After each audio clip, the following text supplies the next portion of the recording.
শুভ দুপুর বন্ধুরা। তো তোমরা আজকে জানোই যে শ্রাবণ মাসের প্রথম সোমবার। তো সেই অনুযায়ী আমি এই প্রথম শ্রাবণ মাসের প্রথম সোমবারে উপোস রেখেছি।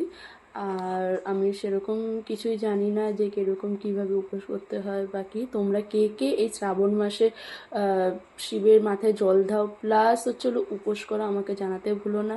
কারণ হয়তো তোমাদের থেকে আমি কিছু জানতে পারবো যে কীরকম কীভাবে কি খাওয়া যায় বা কীরকম কী নিয়ম পালন করা যায়, সে যাই হোক না কেন। তোমরা যারা যারা আমার ভিডিও বা আমার ব্লগ দেখে থাকো, তো তোমরা সবাই জানো যে আমি প্রথমে আমার বাড়ির শিবের মাথায় জল ঢালি। তো তারপরে আমি মন্দিরে যাই শিবের মাথায় জল ঢালতে। কিন্তু এই আজকে এতটাই বৃষ্টি যে আমি যেতে পারছি না। সকাল থেকে তো উপোস করে আমার স্কুল করানো হয়েছে, কারণ কোনো কাজ তো বন্ধ করে রাখা যাবে না এক উপোসের জন্য। তো যাই হোক না কেন, সকালবেলা ঘুম থেকে উঠে সকাল 6:45 মধ্যে আমি স্কুলে বেরিয়ে গেছিলাম। এসছি আমি প্রায় 11:30টার কাছাকাছি এরকম এসছি। এসে আমি রেডি হয়ে স্নান করে ফ্রেশ হয়ে তারপরে আমি বেরোবো বলে সব কিছু গোছাচ্ছিলাম। তো যাই হোক না কেন, প্রায় তখন বৃষ্টি নেমেছে কটা থেকে, 1টা থেকে। আমার তো সব কিছু গোছানোর ব্যাপার রয়েছে, সবই করতে হয় নিজের হাতে, সব কিছু গোছানোর ব্যাপার। তো রেডি হতে হবে, শ্যাম্পু করতে হবে, সব অনেক কিছুই আছে। তো সব কিছু করে উঠতে উঠতে আমার প্রায় 12:30 12:30 পৌনে 1টা প্রায় বেজে গেছিলো। তো তারপরে আমি ভেবেছিলাম যে শিবের মাথায় জল ঢেলে তো আমি যাব বাইরে মন্দিরে ঢালতে। কিন্তু যেতে পারিনি, প্রচণ্ড বৃষ্টি।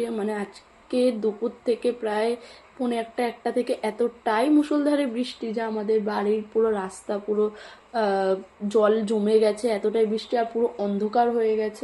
তোমাদের না দেখালে হয়তো তোমরা বুঝতে পারবে না, তোমাদের আমি দেখাবো যে কীরকম কী অন্ধকার হয়ে গেছে। তো এতটাই বৃষ্টি, আমার মনটা খুব খুব খারাপ হয়ে গেছে।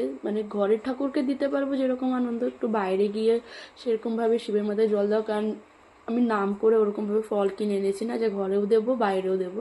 তো যাই হোক না কেন, দিতে পারিনি, কিছু করার নেই। তো সেই আফসোস থেকেই যাবে মনে, কারণ প্রতি বছর আমি দিয়ে আসছি। তো যাই হোক না কেন, শিবরাত্রিতে তো আমি দিয়ে আসি প্রতি বছর, অর্থাৎ শিবরাত্রিরেই আমি দিয়ে আসি। কিন্তু এই প্রথম শ্রাবণ মাসের প্রথম সপ্তাহে সোমবার আমি উপোসে গেছিলাম যে আমি শিবের মাথায় জল ঢালবো, অনেক আনন্দ ছিল। কিন্তু এতটাই বৃষ্টি যে কিছু বলার নেই। তো চলো তোমাদের সাথে শেয়ার করা যাক যে বাইরের অবস্থাটা কীরকম। তো এটা হলো বাইরের অবস্থা, এতটাই মুষলধারে বৃষ্টি হচ্ছে যে কিছু বলার নেই। আর তোমরা দেখতেই পাচ্ছ যে বাইরে কোনো লোকজন নেই, প্লাস জল জমে গেছে কীরকমভাবে রাস্তায়। আমাদের বাড়ির ভেতরেও জল জমে গেছে।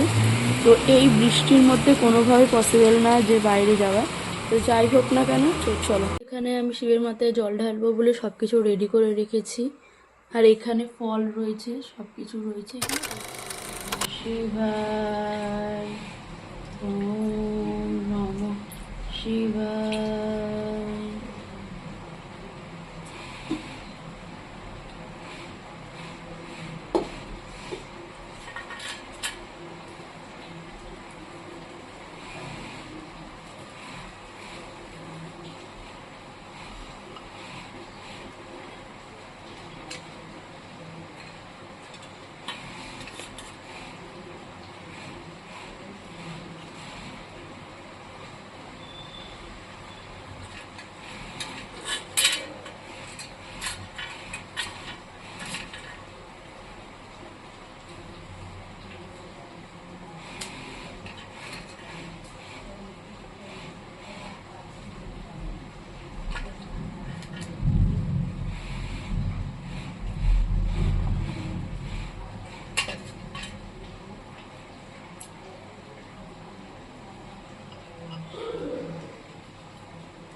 তো আমি তো এইভাবে আমার শ্রাবণ মাসের উপোস রেখেছি। তোমরা কে কীভাবে রেখেছো জানাতে বলো না। তো টাটা। এটা হলো ডালিয়া, ডালিয়া দিয়ে এর মধ্যে আলু সিদ্ধ দিয়ে দিয়েছি, ঘি দিয়েছি। তো চলো খাওয়া যাক।